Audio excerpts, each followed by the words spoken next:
सावित्रींच्या फेऱ्यात गुदमरलेला वड म्हणतोय मला मुक्त करा.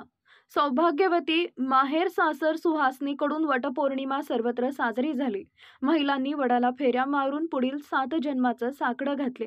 मात्र वड म्हणतो रस्ता रुंदीकरणासाठी आणि गिरणावस्थेतील माझ्यापेक्षा वयानं मोठा असणाऱ्या वडाच्या झाडांच्या कत्तली झाल्या. विकासाच्या नावाखाली शेकडो वर्षाची वयोमर्यादा ओलांडलेल्या माझ्या भावंडांना परत कोण आणणार? त्यांची काय चूक होती? त्यानं सावली दिली. आमच्या सावलीत तुमच्यासह प्राणी व पशुपक्ष्यांना आश्रय देतोय, हीच चूक आमची का? आमच्या भोवती फेऱ्या घालून तुम्ही देवाकडे साकडे घालता, मग माझे साकडे कुणापुढे घालू?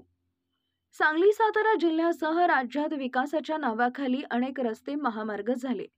हे होत असताना हजारोंच्या संख्येनं वडाच्या झाडांना तोडलं गेलं. शिल्लक राहिलेल्या मुळावर बाजूला करून त्यावर ॲसिडचा वापर केला गेला.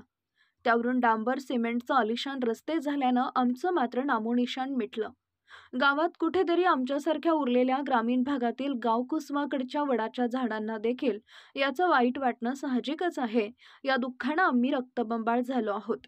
आमच्यासारख्या वडाच्या झाडांचा आयुर्वेदात अन्यसाधारण महत्त्व आहे. आमच्यासारख्या झाडांना आयुष्य जास्त असतं. वडाच्या झाडांपासून अनेक फायदे देखील आहेत. कुणाला याची दया आली नाही. डोळ्यासमोर विकासाची पट्टी धरून वडाच्या झाडाच्या कत्तली झाल्या.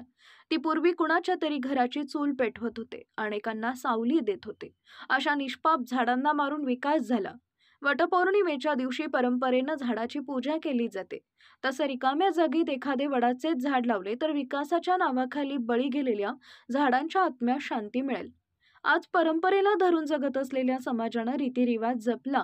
वटपौर्णिमेला दोरा गुंडाळून व आरती ओवाळून सुहासनींनी मला आपल्या कुंकवाचं रक्षण व 7 जन्माचं वचन मागितले खरे, पण आज 15 दिवस झाले तरी माझ्या बहुतेक गुंडाळलेल्या दोऱ्यांनाही तुम्ही सोडवू शकत नाही का? या गुंडाळलेल्या दोऱ्यामुळं मी गुदमरत आहे. कोण एखादा समाजकंटक मला गुंडाळलेला दोरा सोडण्याऐवजी पेटवून देत आहे.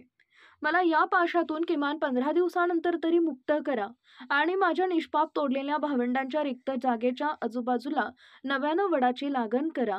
हेच अभिवचन मला द्या. हीच माफक तुम्हा समाजाकडून अपेक्षा आहे. आम्हा निर्जीव झाडांना देखील एक मन असतं, ही जाणीव सर्वांना कोरोना काळात झाली आहे. आपला जिल्हा, आपली power. Power Marathi news network. एकच नजर चौफेर खबर. Power Marathi news.